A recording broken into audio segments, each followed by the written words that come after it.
इस दिन को स्टार्ट करने से पहले एक क्वेरी थी, मुझे आप ही में से किसी साहब ने मैसेज किया था मेरे पर्सनल नंबर पे। उसको मैसेज के जवाब में मैं कुछ जवाब देना चाहता हूँ।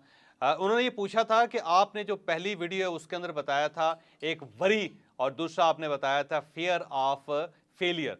तो उसने कहा जी ये वरीज हो या फियर हो, ये दोनों तो एक ही चीज़ होती हैं, तो इन दोनों चीज़ों को अलग अलग कैसे किया जा सकता है। सवाल बड़ा स्मार्ट है। मैं पहले तो उन्हें दाद देता हूँ कि उन्होंने वाकई एक ठीक नुक्ता उठाया है। लेकिन याद रखिएगा कि जो वरीज हैं वो होती हैं परेशानियाँ, और जो फियर होता है वो होता है खौफ। परेशानी और खौफ में बड़ा फ़र्क होता है। परेशान होते हैं आप थोड़ी देर के लिए, लेकिन खौफज़दा आप होते हैं मुस्तकिल। मसलन अगर फ़र्ज़ करें कि एक शख्स को खौफ है कि वो शेर के साथ रह रहा है और शेर उसे किसी वक्त भी खा सकता है, तो ये जो किसी वक्त भी खा सकता है ये खौफ है, ये एक मुस्तकिल है। जब तक शेर नहीं जाएगा या वो बंदा वहाँ से नहीं जाएगा, वो ये फियर रहेगा। देखिए परेशानी ये है कि अभी मैंने खाना खाना था, 1 बजे मैंने खाना मंगवाया हुआ था, 1:10 हो गए हैं, ये खाना लेट क्यों हो गया? तो ये एक मामूली 10-1 मिनट की परेशानी है। तो जो परेशानी होती है वो वरीज़ होते हैं, और जो फ़ियर होता है वो खौफ होता है, और खौफ ज़रा उसका दुरानिया लंबा होता है। जब तक वो इशू कायम रहता है तो खौफ भी रहता है। मसलन आप फ़र्ज़ करें आप एक दुश्मन से खौफ़ज़दा हैं, तो जब तक दुश्मन मौजूद है आपका खौफ भी मौजूद रहेगा, और ये ज़ाहिर एक लॉन्ग टर्म इशू होता है।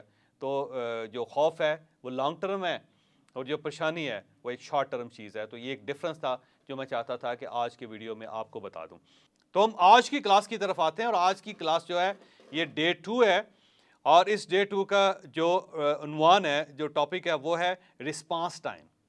अब आप ये पूछेंगे कि रिस्पांस टाइम क्या होता है सर? मैं आपको बताता हूँ। याद रखिएगा कि जो भी फीलिंग हमारे दिल में आती है, जो भी फीलिंग हमारे दिल में आती है उसका एक रिस्पांस टाइम होता है। वैसे फ़र्ज़ करें कि एक शख्स ने आपको गुस्सा दिला दिया। अब ये जो गुस्सा है उसके साथ ज़ाहिर है आपके अंदर एक उबाल आ रहा है, एक फीलिंग आ रही है, एक बैड फीलिंग आ रही है, और अब आपके पास फटने के अलावा कोई ऑप्शन नहीं है। याद रखें जब बंदा गुस्से में आता है तो क्या करता है? एक तो आंखें उसकी सुर्ख हो जाती हैं, बड़े गौर से देखता है दूसरे आदमी को, घूर के, नफरत से। दूसरा, अपने मुंह से जो अल्फाज बोलता है वो इस चीज़ को बढ़ा देते हैं, वो इस फीलिंग में इजाफा कर देते हैं। लिहाजा जब भी कोई बैड फीलिंग आपके अंदर आएगी तो वो फौरी तौर पे आपकी आंखों को और आपकी ज़ुबान को कैप्चर कर लेगी। उसकी पूरी कोशिश होगी कि या वो आंखों के ज़रिए या फिर वो ज़ुबान के ज़रिए बाहर चली जाए, क्योंकि जब वो बाहर चली जाती है तो इंसान ज़रा शांत फील करता है, हल्का फुल्का महसूस करता है। लेकिन ये जो बाहर निकालना होता है गुस्से को, हो, इसका नतीजा बड़ा खौफनाक होता है, क्योंकि दुनिया में जितने भी बिगाड़ पैदा हुए हैं वो अपनी नफ़रत को बाहर निकालने से पैदा हुए हैं। अगर नफ़रत आपके दिल में रहेगी तो वो जुर्म नहीं है, वो कोई गुनाह नहीं है, वो कोई अफसोसनाक सूरत हाल नहीं। लेकिन अगर वो बाहर निकल गई तो फिर वो आपको बहुत डिस्टर्ब करेगी। एक आग है जो सबसे पहले आपको जलाएगी। मसला फ़र्ज़ कर लें कि आप किसी शख्स को कत्ल करना चाहते हैं। अब आपने सोचा हुआ है कि मैं उस शख्स को मार दूँ। रोज़ हम सोचते हैं कि किसी न किसी बंदे को इसका सर दबा दूँ, इसके गर्दन दबा दूँ, इसकी टांग तोड़ दूँ, इसके ऊपर तेज़ाब फेंक दूँ, इसके ऊपर चाकू से हमला कर दूँ। रोज़ आप सोचते हैं। अब ये सोच आपके अंदर दबी हुई है। लेकिन अगर आप किसी को कह देते हैं कि जनाब मैं आपको खंजर से ज़ख्मी कर दूंगा, या मेरा दिल कर रहा है कि आपके ऊपर तेज़ाब फेंक दें, तो जब आपने कह दिया तो उसके दो नतीजे निकले हैं। एक तो नतीजा ये निकलेगा कि उस बंदे के साथ आपका मुकाबला, आपकी नफ़रत, आपकी दुश्मनी स्टार्ट हो गई, और अगर वो आपके दिल में रहती तो फिर नुकसानदेह नहीं थी, फिर ताल्लुक, रिलेशन रहता। लेकिन जब आपने उसको निकाल दिया तो अब वो ताल्लुक जो है ख़तरे में पड़ गया। अब वो दुश्मनी स्टार्ट होगी, नफ़रत स्टार्ट होगी। अब ये नफ़रत बढ़ेगी, दुश्मनी बढ़ेगी। और दूसरा ये है कि वो शख्स अब कंप्लेन कर सकता है पुलिस में जाके कि इस शख्स ने मुझे कत्ल की धमकी दी, और जो कत्ल की धमकी देना जो है वो वाकई उसकी सज़ा है। वो ताज़ीरात पाकिस्तान के अंदर जुर्म है, बल्कि पूरी दुनिया के अंदर जुर्म है। तो फिर आप ज़ाहिर है मुजरम भी बन जाएंगे। और अगर आप उसके मुकाबले में उस चीज़ को अंदर रख लेते, दबा लेते, तो आप इस दोनों किस्म की सूरत हाल से बच जाते। तो अंदर चीज़ों को दबा के रखना जो होता है ना, ये कमाल होता है। और ये जो दबा के रखना होता है इसको कहते हैं रिस्पांस टाइम, कि आपने कितनी देर बाद रिस्पांस करना है और कितनी देर में आप कूल डाउन हो जाते हैं। मतलब जैसे गाड़ी होती है ना जी, जब आप गाड़ी चलाते हैं तो उसके अंदर एक हीटिंग सिस्टम होता है। वो हीटिंग सिस्टम जो होता है वो इंजन को हीट अप कर देता है, और अब जब आप गाड़ी चला रहे हैं, आप रेस दे रहे हैं, तो इंजन तो हीट अप हो रहा है। साथ ही उसके कूलिंग सिस्टम भी है, और वो कूलिंग सिस्टम क्या करता है कि इंजन की हीट को ख़त्म कर रहा है और उसके बाद इंजन नॉर्मल रहता है। तो कूलिंग सिस्टम जो होता है ना वो उसको रोकता है, वो कूलिंग सिस्टम उसका रिस्पांस टाइम है। और अगर फ़र्ज़ कर लें कि कूलिंग सिस्टम ना हो तो इस साइड से इंजन इतनी ज़्यादा हीट क्रिएट करेगा कि इंजन खुद पिघल जाएगा, वो टूट के सड़क के ऊपर गिर जाएगा, गाड़ी नहीं चल सकेगी उससे। तो ये जो कूलिंग सिस्टम है ये उस हीट को रोकता है। तो जब आपके अंदर एक बैड फीलिंग आती है तो साथ ही एक कूलिंग सिस्टम जो है वो एक्टिव हो जाता है, जैसे उसको कूल डाउन करना होता है। और मुख्तलिफ इमोशंस का कूलिंग सिस्टम या ये कूलिंग टाइम जो वो मुख्तलिफ होता है। मसलन गुस्से के बारे में कहते हैं कि ये 12 मिनट का इमोशन है, इसका क्या टाइम है, 12 मिनट। कि अगर आप गुस्से को 12 मिनट पी जाए, 12 मिनट निकाल जाएं और उसके बाद अगर आप रिस्पांस करें तो आपका रिस्पांस बिल्कुल मुख्तलिफ होगा। फिर आपकी किसी से नफरत नहीं होगी, फिर आपकी दूसरों से दुश्मनी स्टार्ट नहीं होगी, फिर आप ठंडे हो जाएंगे, फिर आपके अंदर से वो आग जो बुझ चुकी होगी, क्योंकि आपकी बॉडी का जो कूलिंग सिस्टम है उसने एक्टिव होके उस आग को बुझा दिया। अब जब आप बोलेंगे तो आप सेंसिबली बोलेंगे, फिर आप दूसरे आदमी के साथ बेहतर गुफ्तगू करेंगे। लेकिन अगर आपने उस 12 मिनटों के अंदर बोल दिया, 12 मिनटों के अंदर अगर आपने रिस्पांस कर दिया तो फिर आप फंस गए। फिर आप ये समझें कि अब ये जो आपने जो कुछ कह दिया है ये दूसरे के दिल के ऊपर लकीर बन के हो गया, और अब ये लकीर उसके अंदर से ख़त्म नहीं होगी। अब ये सब हो चुका है, अब ये रिकॉर्ड हो चुका है, अब ये तारीख का हिस्सा बन गया है। अब ये पूरी ज़िंदगी आपके पास ये पलट के अल्फाज आते रहेंगे और आपको इसका खमियाजा भुगतना पड़ेगा। आपको ये दोबारा बार बार खाने पड़ेंगे, दोबारा बार बार पीने पड़ेंगे ये अल्फाज। आप फंस चुके हैं। एक शख्स है नेपोलियन बोनापार्ट, ये फ्रांस के डिक्टेटर थे और ये बहुत बड़े रूलर थे, आपने देखा होगा, बहुत बड़े जर्नैल थे। इन्होंने आधा यूरोप फतह कर लिया था, बल्कि पूरा यूरोप ही फतह कर लिया, तो रशिया में जाके फंस गए थे। आप इनकी हिस्ट्री जानते हैं। इनके बारे में ये कहा जाता है कि ये दुनिया के वाहिद रूलर थे कि जिनका रिस्पांस टाइम सबसे ज़्यादा था। इनका रिस्पांस टाइम जो था वो 3 महीने था। वो 3 महीने तक रिस्पांस नहीं करता था। यानी अगर आपने उनको बुरा कहा और आपने उनको बुरा लिखा या उनके पास कोई बुरी खबर आई तो वो उसको एक साइड पर रख देते थे और ये फैसला कर लेते थे कि मैंने इस पे रिस्पांस 3 महीने बाद करना है। अगर मुझे किसी ने धमकी दी है तो मैं उस धमकी का रिस्पांस फ़ौरन नहीं दूंगा, मैं उसे बंद करूंगा, साइड पर रखूंगा, उसके ऊपर डेट लिखूंगा और 3 महीने बाद मैं उस चीज़ को खोल के फिर फैसला करूंगा कि मैंने इस खत का क्या जवाब देना है। तो हमेशा जो बैड रिस्पांस होता था, जो बैड चीज़ें होती थी, जो बुरी चीज़ें होती थी, जो बुरे ख़त होते थे, जो धमकियाँ होती थी, जो जंग करने का एक मुकाबला या जंग करने की दावत दी जाती थी, तो हमेशा उसका रिस्पांस नेपोलियन बोनापार्ट 3 महीने बाद करते थे। और उनका ये तजर्बा था कि कोई भी जो बैड चीज़ होती है 3 महीने बाद जाके गुड चीज़ में कन्वर्ट हो जाती है, उसकी इंटेंसिटी ख़त्म हो जाती है। जिस शख्स ने आपको गाली दी होती है 3 महीने बाद वो भूल चुका होता है कि मैंने आपको गाली दी थी, और जब आप 3 महीने बाद उसके सामने जाते हैं तो उसको याद भी नहीं होता कि यार मैंने तो गाली दी होती है, मैंने तो धमकी दी हुई थी। लेकिन अगर आप उस गाली या उस धमकी को फौरी तौर पर रिस्पांस कर देंगे तो फिर वो वाकई जंग में कन्वर्ट हो जाएगी, फिर आप नहीं बच सकते उससे। तो आपने करना क्या है, पहला जो रिस्पांस टाइम है वो ये है कि जो भी बैड इमोशन हो, जो स्ट्रेस काज कर रहा हो, यानी जो बैड इमोशन आपको स्ट्रेस काज कर रहा हो, आपने 12 मिनट तक उसे रिस्पांस नहीं करना, कुछ भी हो जाए। बल्कि जो पुराने ज़माने में लोग रोज़ा रख लेते थे, कहते हैं चुप का रोज़ा।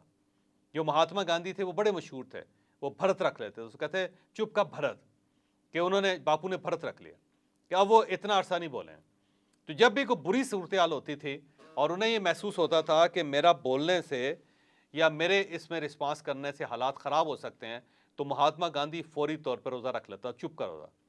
और जब तक वो सूरत हाल रहती थी बापू चुप करके बैठा रहता था, और उसके बाद सिचुएशन बदल जाती, जब सिचुएशन बदल जाती थी तो वो रिस्पांस कर देते थे, फिर वो अपनी राय दे देते थे, और उस वक्त तक राय बहुत ठंडी होती थी। तो आपके लिए ज़रूरी है कि जब भी कोई बैड इमोशन हो, कोई आदमी आपको धमकी दे रहा, कोई आदमी आपको गाली दे रहा, कोई आदमी आपके साथ बदतमीजी कर रहा है, कोई आदमी आपको नौकरी से निकालने का कह रहा है, वो ये कह रहा है कि मैं आपको नौकरी से निकाल दूंगा, तो उस पर आपने रिस्पांस नहीं करना। आपने कम से कम 12 मिनट तो बिल्कुल रिस्पांस नहीं करना आपने, क्योंकि अक्सर ये होता है कि जब एक शख्स गुस्से में होता है तो वो बंदे को कहता है तू निकल जाए इधर से, खबरदार जो तुमने मुझे अपनी शक्ल दिखाई, और बंदा उस पर कह दे ठीक है जी मैं जा रहा हूँ यहाँ से, और जब वो कह देगा तो फिर तो लाक हो गया, फिर तो चला गया। लेकिन अगर वो चुप करके खड़ा रहे, उससे कहे सर ठीक है मैं थोड़ी देर दोबारा बाद आपके पास आता हूँ, मैं कल आपसे बात करूँगा, आप थोड़ा सा मुझे टाइम दे दें, मैं चला जाऊँगा, कोई ऐसा इशू नहीं, लेकिन फौरी तौर पे नहीं, अगर आप इजाज़त दें तो मैं काम ख़त्म कर लेता हूँ, आपका कुछ अर्जेंट काम है जो आपके पेंडिंग है, तो अगर आप मेहरबानी करें तो मुझे वो ख़त्म करने दें। जब आप ये कह देंगे और तो दरमियान में एक बफर क्रिएट करेंगे या थोड़ा सा रिस्पॉन्स टाइम ले लेंगे, तो वो फीलिंग चेंज हो जाएगी बंदे की। फिर अगले दिन आप देख के हैरान ही रह जाएंगे कि उसे तो याद भी नहीं था कि मैंने इसे कहा था कि तू निकल जाए इधर से, क्योंकि अगला दिन बदल गया। लेकिन अगर आपने फौरन रिस्पॉन्स कर दिया तो फिर तो फटा पड़ गया। अब एक आदमी ने गाली दे दी और आपने फौरी तौर पर गाली का जवाब गाली दे दी, तो उसके बाद क्या होगा? उसके बाद पत्थर चलेंगे, लाठियाँ चलेंगे और सूरत हाल बहुत ज़्यादा गंभीर हो जाएगी, और अल्टीमेटली आप या दूसरा आदमी जेल होगा या अस्पताल होगा, जिसका ज़ाहिर नुकसान होगा। तो आपने अपने पास ये लिख के रख लेना है कि मैंने हर वो चीज़ जो मुझे स्ट्रेस देती है या मुझे स्ट्रेस काज कर रही है या मुझे स्ट्रेस के पाथ पे लेके जा रही है, उस साइड पे लेके जा रही है, मैंने इमीडिएटली उसको रिस्पॉन्स नहीं करना। और अगर आपने उसको अवॉइड कर लिया, 12 मिनट तक अगर आपने अवॉइड कर लिया, तो आप यकीन करें कि आपका गुस्सा ख़त्म हो जाएगा, आपके अंदर फीलिंग चेंज हो जाएगी और दूसरे आदमी के अंदर भी फीलिंग चेंज हो जाएगी। अब 12 मिनट तो बहुत कम है वैसे मैं कहता हूँ, क्योंकि यूरोप वगैरह में तो बंदे कर लेते हैं, लेकिन अगर आप कर सकें तो 30 मिनट तक ले जाएं। मैं वैसे 25 मिनट तक ले गया। मैं बैड रिस्पांस को अवॉइड करता हूँ 25 मिनट्स तक, और आप यकीन करें कि उसके बाद मेरी दुनिया बदल गई, मैं सुखी हो गया। मुझे ऐसे लगता है जैसे ये ज़िंदगी जन्नत हो गई है, क्योंकि उससे पहले मैं फ़ौरन रिस्पॉन्स करता होता, और जो फ़ौरन रिस्पॉन्ड था मेरा, उससे बड़े बड़े प्रॉब्लम पैदा हुए मेरे लिए। यानी ऐसी ऐसी जगहों पे मैं फंसा कि मैं आपको बता नहीं सकता कि वो अगर मैं सिर्फ चुप हो जाता, अपनी ज़ुबान कंट्रोल कर लेता, तो मैं उन अजाब से, उन प्रॉब्लम से बच जाता। लेकिन क्योंकि ज़ुबान बड़ी काली थी और वो नहीं रुक सकती थी, उसके अंदर कोई तनाबें नहीं लगी हुई थी, ब्रेक्स नहीं लगी हुई थी, तो उसका नुकसान ये होता था कि मेरा नुकसान हो जाता।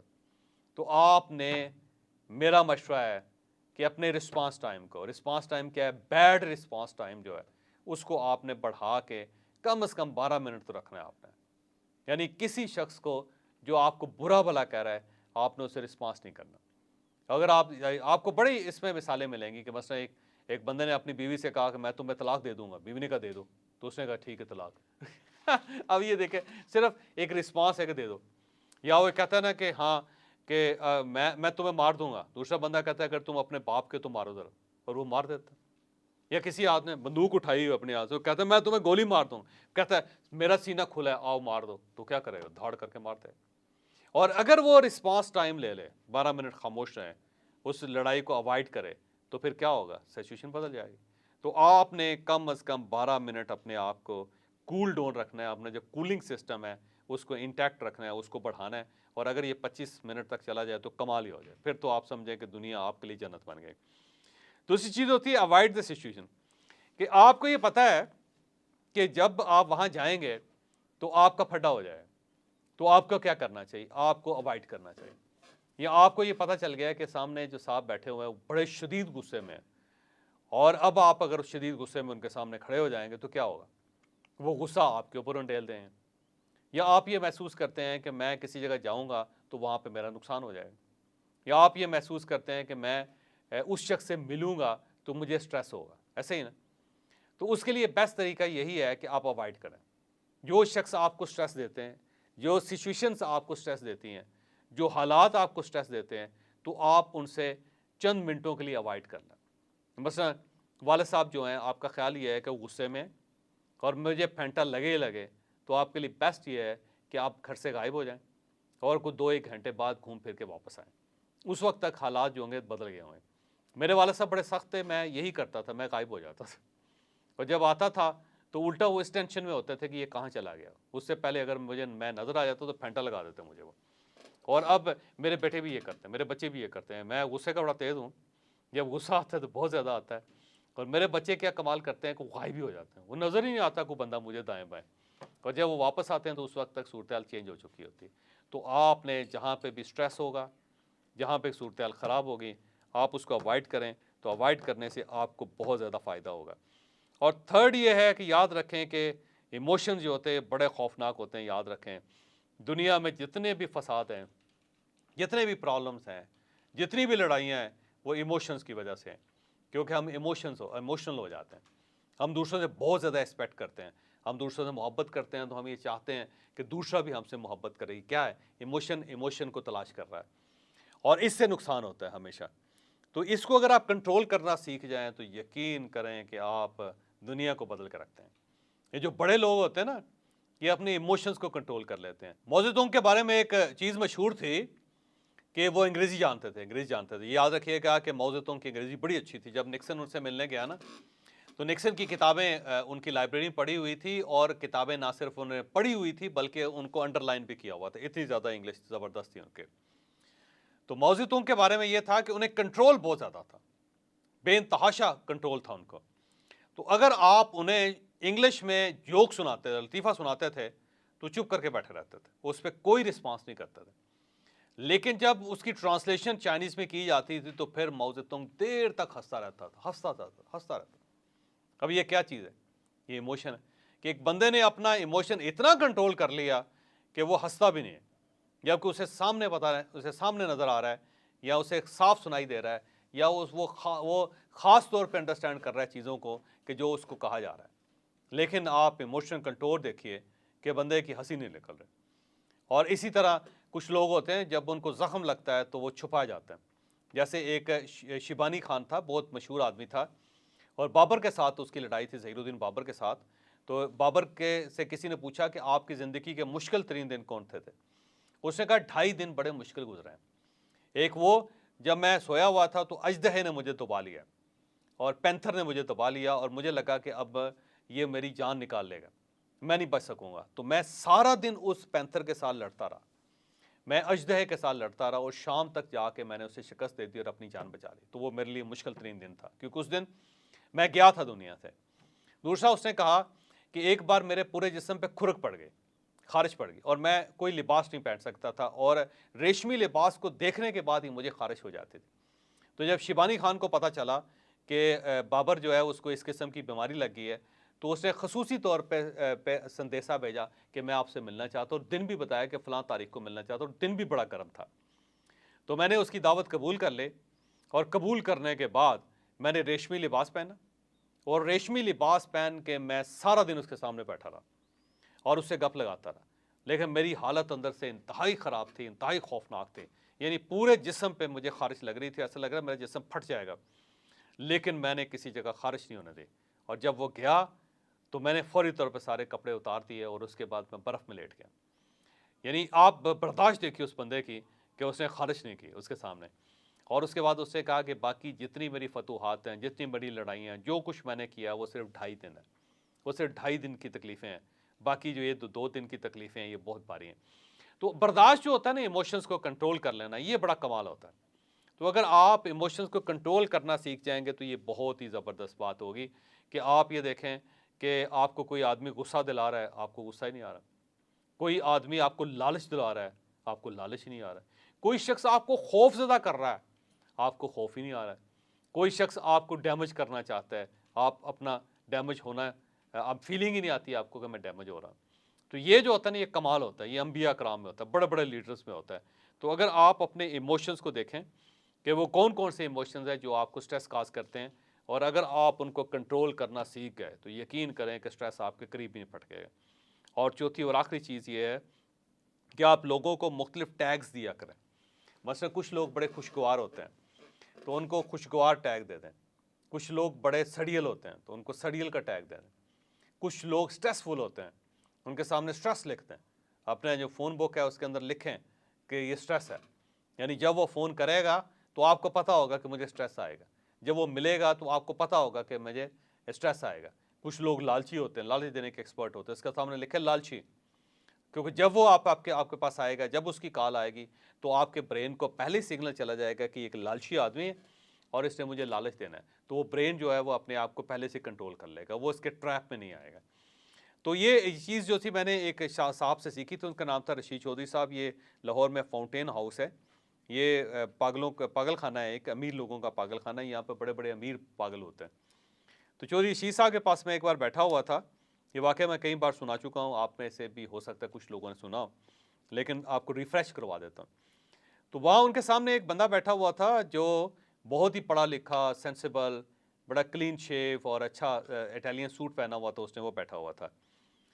तो वो जो सामने बैठा हुआ शख्स था, उसने रशीद चौधरी साहब को हर किस्म की ज़ुबान में हर किस्म की गाली दे दी। उसने उनको पंजाबी में भी गाली दी, उनको उर्दू में भी दी, उनको इंग्लिश में भी दी, फिर इटालियन में भी गाली देता रहा, फिर स्पेनिश में भी, फ्रेंच में भी गाली देता रहा। यानी कोई ज़ुबान उसने गालियों की छोड़ी नहीं। और उसके सामने जो चौधरी शीर साहब थे वो इस तरह चुप करके बैठे हुए थे, ये इस तरह कर, और इत्मीनान से सुनते रहे। और जब उसकी गालियाँ ख़त्म हो गई तो उन्होंने इशारा किया बंदे को, और वो दो लोग आए और उन्होंने उस बंदे को सीट समेत उठाया और लेके बाहर चले गए। तो मैंने उनसे पूछा कि चौधरी साहब आपको गुस्सा नहीं आया था, वो इतनी खौफनाक गालियाँ दे रहा था? तो उन्होंने कहा नहीं, गुस्सा तो मुझे बिल्कुल नहीं आया।